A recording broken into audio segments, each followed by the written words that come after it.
बिस्मिल्लाहिर्रहमानिर्रहीम। अस्सलामुअलैकुम वरहमतुल्लाहि वबरकातुहू। तंदुरुस्ती और सेहत भरी हज़ारों दुआओं के साथ आपका मालज आपकी खिदमत में हाजिर है और आपको अपने चैनल पे खुश आमदीद कहता है। प्यारे व्यूवर्स, कैसे हैं आप सब? आज मैं आपके लिए एक बेहतरीन बाकमाल लाजवाब नुस्खा लेकर हाजिर हुआ हूँ। अगर आपके गुर्दे और मसाने में पथरी है या आपके गुर्दे पे इन्फेक्शन सोजिश वगैरह है या आपके गुर्दों में तकलीफ दर्द वगैरह रहता है और मसाने में रेग वगैरह है, तो मेरी आज की वीडियो आपके लिए है। नुस्खे की तरफ जाने से पहले मेरी आपसे गुजारिश है कि मेरी वीडियो को शुरू से आखिर तक गौर से सुनें और देखें।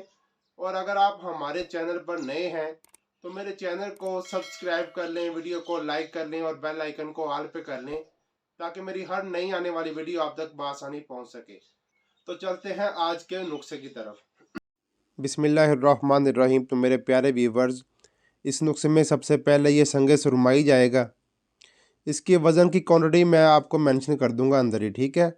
ये निशादत ठिकरी है, ये भी तकरीबन 50 ग्राम इसमें जाएगा। ठीक हो गया जी। ये संगे यहूद है, ये एक पत्थर का नाम है। ये इस तरह का होता है, ये आप देख लें। ये भी तकरीबन हम वज़न जाएगा, 50 ग्राम ही है। ठीक हो गया जी। ये भी आपने 50 ग्राम इसमें शामिल करना है। ये जो खार है, जो खार आपको पंसारी, ये तमाम चीज़ें आपको पंसारी की दुकान से आराम से मिल जाएंगी। ये भी हम वज़न है, 50 ग्राम डालेंगे। ठीक हो गया जिसमें ये सर्द चीनी है जी, ये तकरीबन 25 ग्राम आपने लेनी है। सर्द चीनी है, ये आपको पंसारी से मिल जाती है। ये इस तरह की होती है, आप देख लें।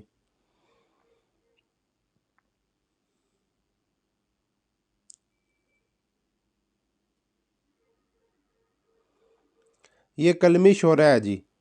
कलमी शोरा मैं बाद में मिक्स करूँगा ताकि सर्दी है, ये चीज़ें नमी की वजह से जम ना जाए मशीन में। ये इलायची खुर्द है, इलायची खुर्द आपने 25 ग्राम डालनी है। सर्द चीनी और इलायची खुर्द जो है, छोटी इलायची, सफ़ेद इलायची भी इसे कहते हैं, ये आपने 25 ग्राम। बाकी जो तमाम चीज़ें मैंने आपको दिखाई हैं वो आपने 50 ग्राम डालनी है। ठीक हो गया प्यारे व्यूअर्स। अब हम तमाम चीज़ों को अच्छी तरह से ग्राइंडर में पीस लेंगे, पसाई कर लेंगे। मेरे एक भाई ने कहा था कि यार हकीम साहब, आप ना नुस्खा लिख कर हम वीडियो में मेंशन कर दिया करें। तो मेरे प्यारे भाई, ये नुस्खा जो मैं आज बना रहा हूँ ये भी मैंने मेंशन कर दिया है। नुस्खे में ही इसका मैंने अच्छी तरह लिख कर मेंशन किया, आप देख लीजिएगा, आपको अच्छी तरह से समझ आ जाएगी। ठीक हो गया जी। ये देखिए, ये हमने पीस लिया है। ये सफ़ूफ इसका माशाल्लाह तैयार हो चुका है। जब इसका सफ़ूफ तैयार हो चुका है तो ये इसका कलर जो है वो तकरीबन वाइट सा होगा, क्योंकि तमाम जो खार हमने इसमें डाली है, जो खार निशादर, ये तमाम चीज़ें सफ़ेद ही होती हैं। ये देखें जी, माशाल्लाह ये सफ़ूफ जो है ये तैयार हो चुका है। इसकी आपने तकरीबन 1/4 चम्मच, मतलब के 1 चम्मच का चौथा हिस्सा आपने सुबह दोपहर शाम ताज़ा पानी के साथ इस्तेमाल करना है। मज़ीद मैं आपको अच्छी तरह से गाइड कर देता हूँ। ठीक हो गया जी। तो ये नुस्खा देख लें जी। तो प्यारे व्यूअर्स, इन तमाम चीज़ों को आपने कूट पीस कर बारीक पाउडर कर लेना है। इस्तेमाल करने का तरीका ये है कि आपने 1 से 3 ग्राम ये सफ़ूफ सुबह, दोपहर और शाम खाने से पहले पानी के साथ इस्तेमाल करना है और पानी इसके साथ ताज़ा आपने पीना है। प्यारे व्यूअर्स, डॉक्टर हजरात के नज़दीक अगर गुर्दे में या मसाने में पथरी हो गई है तो वो तो इसका इलाज सवाई ऑपरेशन के कोई और करते ही नहीं है। वो कहते हैं कि जी आप ऑपरेशन करवाएं, शुआएं लगवाएं और जी पथरी को बाहर निकाल लें। इसके मुकाबले में यूनानी तरीका इलाज की बुनियाद मजबूत और असूल पर कायम है।